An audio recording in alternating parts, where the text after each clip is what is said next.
C'est votre rendez-vous de l'actualité, chers téléspectateurs. Merci de votre fidélité à Moto TV. Au sommaire ce journal.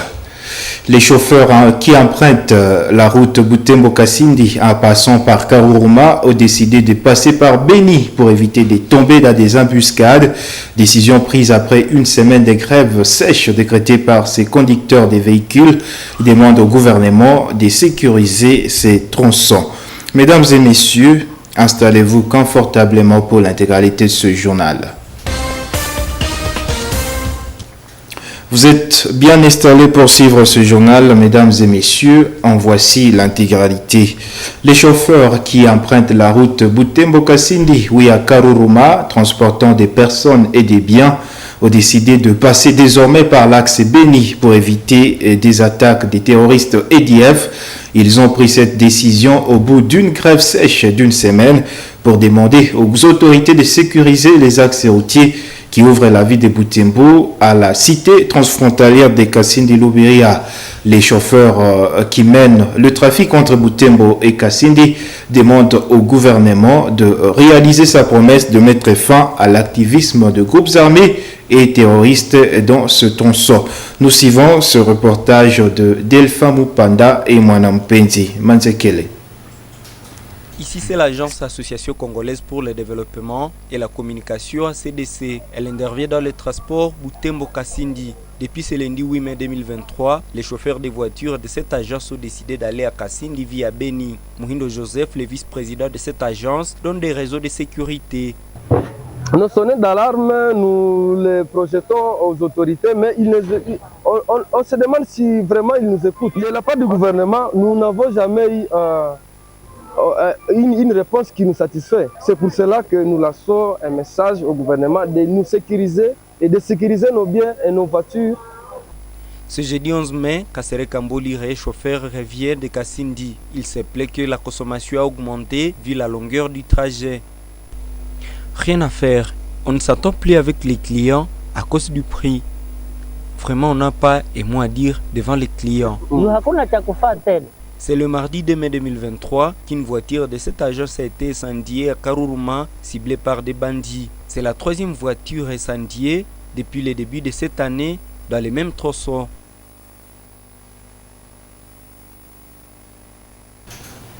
La société civile noyau de Bulamba indique que les habitants de cette partie de la ville traversent des moments douloureux depuis l'instauration de l'état des sièges dans les provinces Nord Kivu et l'Ituri. Moussaï Jean-Baptiste, président de la société civile à commune Bulamba, a indiqué que pendant les 2 ans de cet état d'exception, au moins 26 personnes ont été assassinées. Plusieurs incursions ont été enregistrées dans des domiciles de la population et contre des structures publiques. Il a mentionné également de pillage de biens et des cas de viol. Il appelle les autorités à installer un comité de sécurité et de proximité qui permettrait d'envisager des stratégies de sécurité dans la commune Bulamba. Suivant Jean-Baptiste Moussaï dans ses propos recueillis par Gérard Mourefou. Bulamba ne s'était jamais déplacé craignant une quelconque attaque des ennemis. Pendant maintenant l'état de siège, qu'est-ce que nous observons aujourd'hui? Les agents et fonctionnaires de la commune de Bulamba ont été les premiers à dénoncer l'incompétence du chef communal, l'accusa de tous les épithètes négatifs.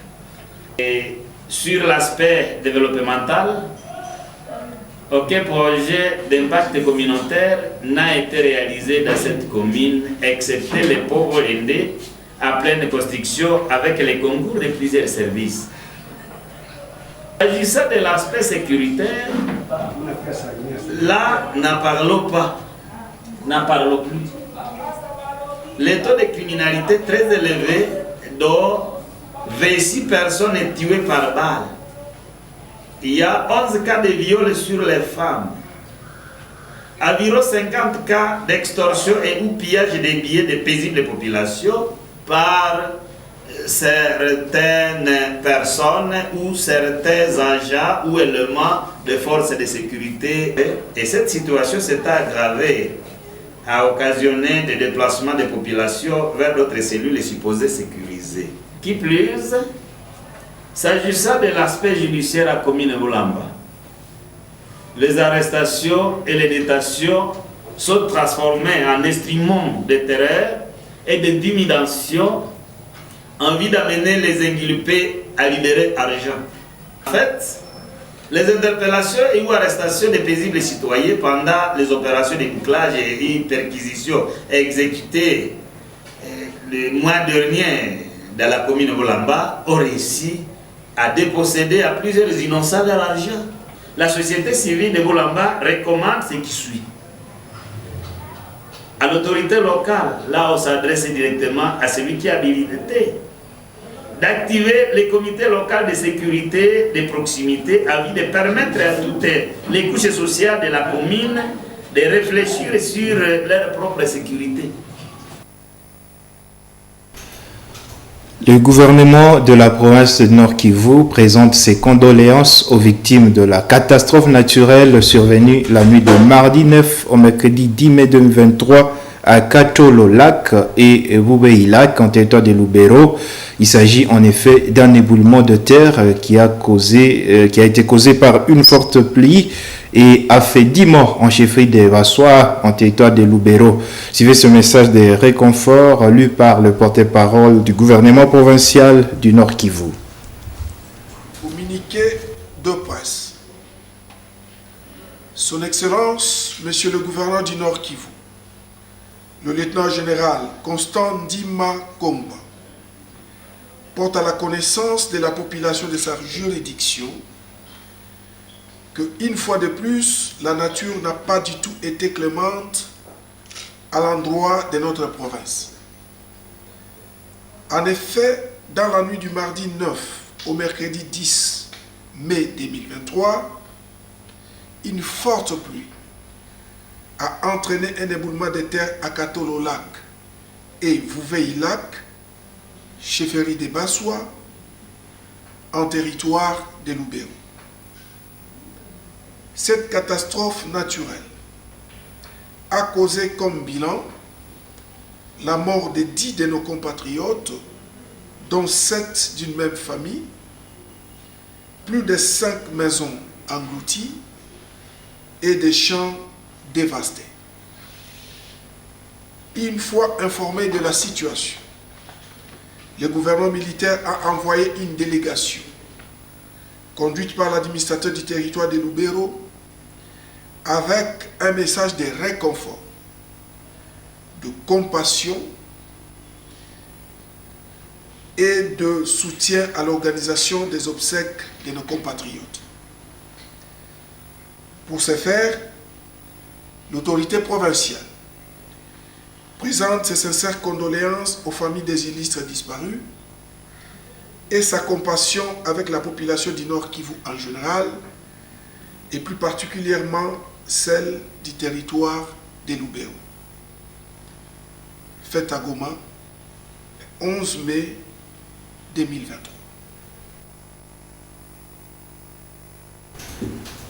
Le gouverneur militaire de la province de l'Ituri appelle toutes les communautés de cette province à une cohabitation pacifique. Le lieutenant-général Johnny Luboya-Nkashama a lancé ce message à Boga, dans les territoires d'Irumu, où il est en tournée. Il a annoncé la traque des terroristes EDF et d'autres groupes réfractaires au processus de pacification de la région. Des détails dans ce reportage de la presse du gouvernorat.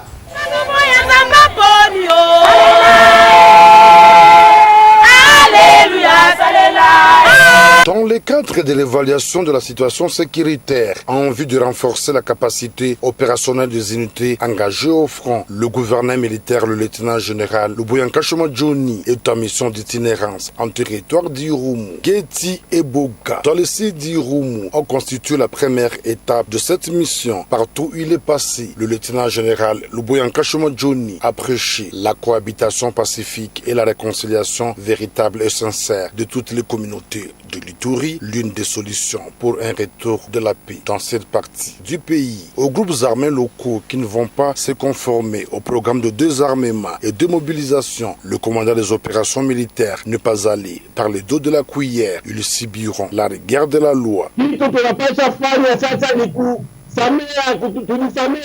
Le seul effort qui nous reste à fournir maintenant, c'est de nous comprendre et de nous pardonner mutuellement. Il nous faut dialoguer, même avec ceux-là qui continuent à détenir des armes. Je viens ici dans un mois et il faudra qu'on en reparle avec toutes les parties prenantes. Nous devons recouvrer la paix ici chez nous. Mais sachez qu'en dépit des dialogues et des assises, respectons l'État, car c'est lui le plus fort et il restera toujours le vainqueur. C'est pourquoi tout le monde doit se mettre sur une ligne droite. Ces ADF demeurent nos plus grands ennemis et on les traquera jusqu'à leur dernier retranchement. Mais le problème est que nous, Congolais, on a encore des conflits entre nous. Cela demande de dialogue et que les gens se pardonnent, faute de quoi on va les considérer aussi comme des ennemis et ils seront traqués comme les ADF. Je serai obligé de les neutraliser. Et retenez bien cela. S'il y a ceux qui ont cru que l'État dormait, alors ils se sont trompés. Cette visite de l'autorité provinciale suscite un espoir pour un rétablissement de la paix dans cette région victime à répétition de l'activisme des groupes armés étrangers autrefois, mais aujourd'hui stabilisés. Ce qui me rend heureux aujourd'hui, parce qu'à sa présence, même la force négative qui est FRPI est venue l'accueillir. Est venue accueillir toute la délégation, ça veut dire il y a quand même une collaboration pour retrouver réellement la paix sous le leadership du gouverneur de la province. L'agenda du numéro 1 de l'Ituri prévoit une visite à Bourassi, chef-lieu de la chefferie de Bahema Mitego, à la limite avec l'Ouganda ainsi que Tchabi. En sport, chez le téléspectateur, un match d'entraînement a eu lieu ce jeudi 11 mai 2023 au stade André Van Vel en ville de Butembo. L'association sportive Nyuki de Butembo a joué le football club Léopard de Tchambo vers Moussienene. L'AS Nyuki a dominé son adversaire en l'emportant par un score dense de 10 buts à 0. Suivez ce reportage de Samuel Wainda rendu par Mirembe Chitawite. C'est sous ce soleil, en 11h de jeudi, que l'arbitre a donné le go de cette confrontation. L'AS Nyuki de Butembo, dans sa couleur traditionnelle, accueille le FC Léopard de Kiambo en noir-orange. Ces derniers étaient déterminés à donner le meilleur d'eux-mêmes, vu leur prestation dans les 20 premières minutes, en orientant des tirs contrés dans le cage de l'expérimenté Sadik Massinda. Quelques minutes plus tard, les abeilles de Butembo surprennent leurs adversaires en marquant le premier but par penalty. La minute suivante, l'AS Nyuki a ajouté 3 autres buts, ce qui fait un total de 4 buts dans la première partie. L'équipe de Kiambo est fragilisée. Dans la seconde partie, cette équipe encaisse 6 autres buts. Kasereka Kisenge, capitaine du FC Léopard, reconnaît que l'AS Nyuki est une grande formation et pense que c'est normal pour son équipe d'être traînée dans la poussière. Oui, au début, nous avons bien commencé. C'est le manque d'entraînement qui est à la base de cet échec. Mais l'AS Nyuki, c'est une grande formation, c'est normal. Nous avons essayé et c'est ça notre niveau. Un match retour est prévu pour le samedi 13 mai 2023 dans le même stade l'après-midi. L'AS Nyuki se prépare pour jouer la Coupe du Congo et le FC Léopard prépare le championnat du territoire de Lubero. Et cette brève pour finir, le comité de normalisation récemment mis en place par la FIFA a annoncé le chronogramme des activités devant déboucher aux élections des membres du comité exécutif de la FECOFA. L'annonce a été faite au cours d'une conférence de presse animée le mercredi 10 mai au siège de la FECOFA à Kinshasa. La date arrêtée, c'est le 11 novembre 2023. Le vice-président et porte-parole du comité de normalisation, Guy Kabea, a communiqué aux journalistes que bien avant d'arriver à l'élection du futur nouveau comité exécutif de l'instance fêtière du foot congolais, le comité de normalisation a posé un préalable, à savoir les élections à la base. Tout commencera par les élections au niveau des entités urbaines et respectivement en ligue provinciale et nationale, bref, dans toutes les entités délégataires de la FECOFA. Mesdames et messieurs, c'est la fin de ce journal. Merci infiniment à vous toutes et à vous tous de l'avoir suivi. Au revoir.